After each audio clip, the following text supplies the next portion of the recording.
Blood in the dirt, bones breaking loud, one slip, and a cowboy's body is nothing but wreckage in the dust.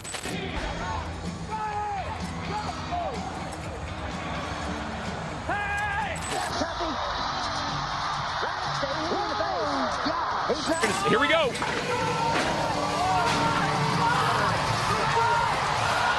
In seconds, the arena turns from thrill to terror. Bulls don't just buck, they crush, they stomp, they drag with brutal force. Shattered faces, bodies left motionless in the dirt. This isn't sport, it's survival. 10 rides, 10 disasters, bulls ruled, and cowboys paid the price in blood and dirt. Kicking it off with Jason Malone, Cybercat tore him loose and smashed him flat in the dirt. Jason Malone climbed onto Cybercat, and right away, it felt wrong. This bull had a reputation for being wild, and it showed the moment the gate opened. Cybercat came out thrashing, every move violent, every jump meaner than the last. Front end, he's gonna make you pay. It was round 2 of the 2013 PBR Liftmaster Invitational. Malone tried to hold his seat, but the bull wasn't giving him a chance. In a blink, he was ripped from the rope, launched into the air, and he hit the ground hard. Jason's right here, taking a look at it. Hey, Jace, let me walk in here and check this out right now. The crowd froze, eyes locked on him as he clutched his ribs, face twisted in pain. Each breath came shallow, every movement a struggle. Doctors later confirmed what everyone feared: rib damage. Cybercat made sure Malone never forgot who was boss that night. Up next is Stretch, who showed no mercy, snaring Taylor Toves and slamming him until he went still. For Taylor Toves, the nightmare started the moment he got hung up, his hand trapped in the bull rope. Escape wasn't an option, and Stretch knew it. The bull went into a frenzy, bucking harder, twisting sharper, dragging Taylor like a rag through the dirt. His body snapped and jerked with each violent move.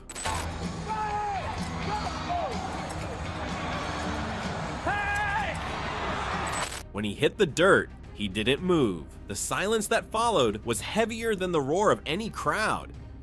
He's basically hung to a bull, knocked out, and you can see the bullfighters going to work right there. They're so helpless. It was 2019 Albuquerque. Stretch had thrashed him until there was nothing left but stillness. After long seconds, he finally stirred. He moved, but slow, fragile. Every breath heavy. That ride crushed his spirit and left the whole arena shaken. Then there's Sean Willingham. Wileywood Blue slammed him down and snapped his leg without mercy. Sean Willingham grew up chasing bulls. Rodeo wasn't a job, it was his passion, his life. It was round 2 in Kansas City, and his draw was Wileywood Blue. From there, everything took a devastating turn. Sean climbed on, nerves on his face, but fire still in his eyes. The gate burst open, and the bull went wild.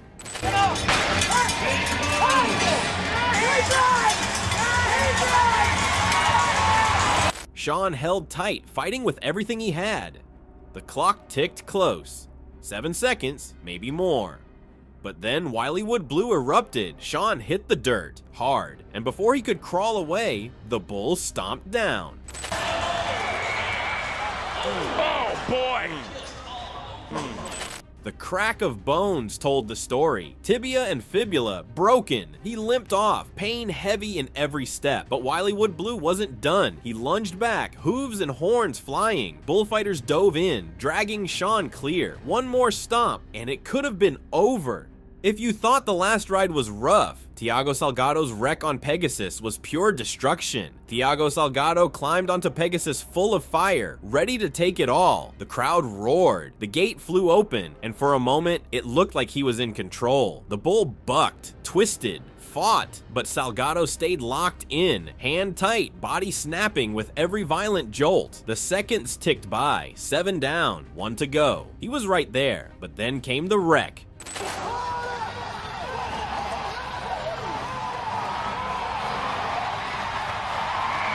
It was the championship round of the 2025 Unleash the Beast Michelob Ultra PBR. Pegasus ripped him forward, slammed him chest first into the dirt. His body folded hard, air blasted out of his lungs, and the crowd's roar turned to silence. He staggered, ribs aching, not mangled, but rattled to the core.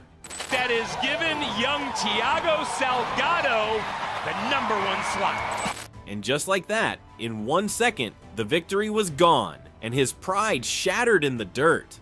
Then comes Tough Hedeman against Bodacious, the 1,900-pound monster that smashed faces, shattered bones, and left legends broken. Bodacious was a nightmare on 4 legs. They called him the Pro Rodeo Legend. But his legend was built on pain. Only 8 riders out of 135 ever lasted the full 8 seconds. The rest tossed in 1 or 2. Flashballs, here we go.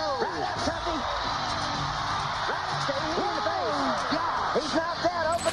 Tough Hedeman managed to ride him once, scored an insane 95, and walked away proud, but the rematch turned tragic. Doing Trevor. Watch when the bull hits him right here, comes up, boom. That hit him hard. Now what? This next one is what's scary. It was the final round of the 1995 PBR World Finals. Bodacious came out with that new move perfected. He jerked his head back with terrifying force. Hedeman yanked forward, had no way to dodge. The bull's skull smashed straight into his face, the impact like a hammer against bone. Nearly every bone shattered, blood poured, hours of surgery kept him alive, but he lost his taste, his smell, even facial movement. He came back to ride bulls again, but never Bodacious. As ugly as that was, Emilio Resenda's wreck cut even deeper. Boot Daddy crushed him hard. Emilio Resenda was only 24, a young Brazilian cowboy hungry for glory. Boot Daddy was known for throwing riders nearly 3/4 of the time, and in the championship round of the 2012 PBR BFTS, he proved why. The gate flew open. Emilio fought through violent jerks, body whipping from side to side, yet somehow still hanging on.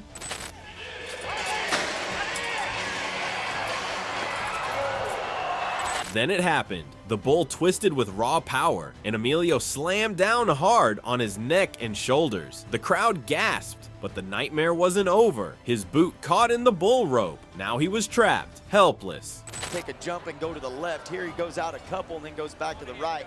Then his spur gets hung in the flank rope. Boot Daddy dragged him, smashed him across the dirt again and again. Bullfighters sprinted in, risking it all, then finally freed him. Against all odds, Emilio walked away with only minor injuries. But it was brutal, so brutal to watch.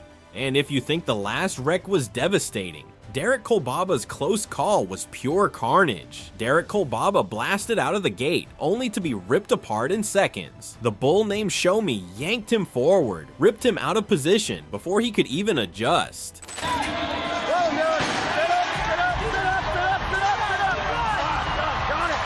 It was day 2 of the 2023 PBR Team Series. His helmet didn't last long. In seconds, it was gone, leaving him wide open to every strike and every hit. Then came the slam. He hit the dirt chest first, ribs cracking under the force. The crowd winced. Out over to the front, this is where it starts getting dangerous. That bull has his way with him. His nose. And just when you thought it couldn't get worse, the bull's head came dangerously close, nearly crushing his skull with horns and 1,000 pounds of rage. Nothing could save him in that moment. Somehow, against all odds, Kolbaba got back on his feet, but walking away, that doesn't erase how close he came to the end.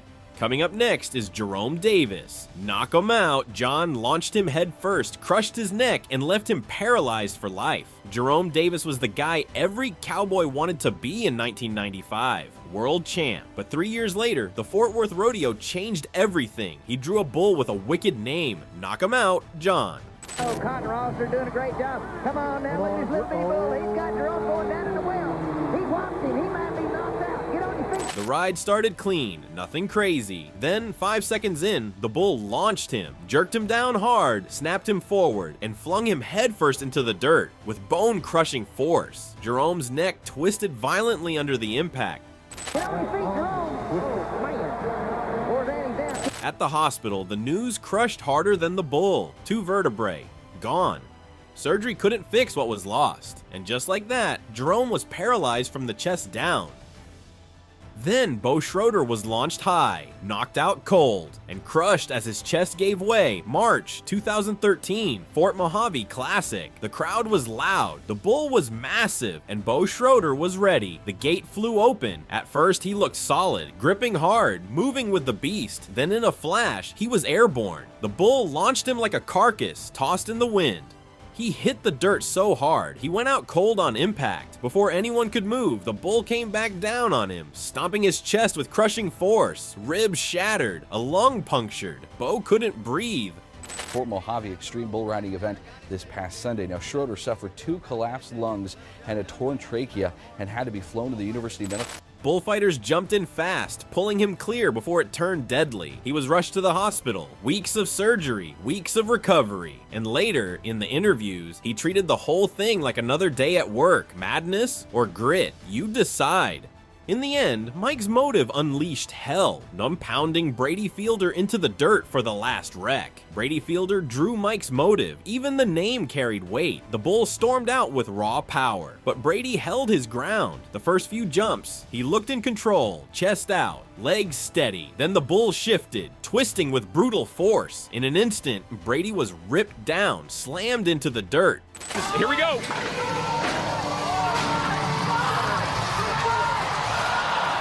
It was the championship round of the 2025 Unleash the Beast Kubota PBR.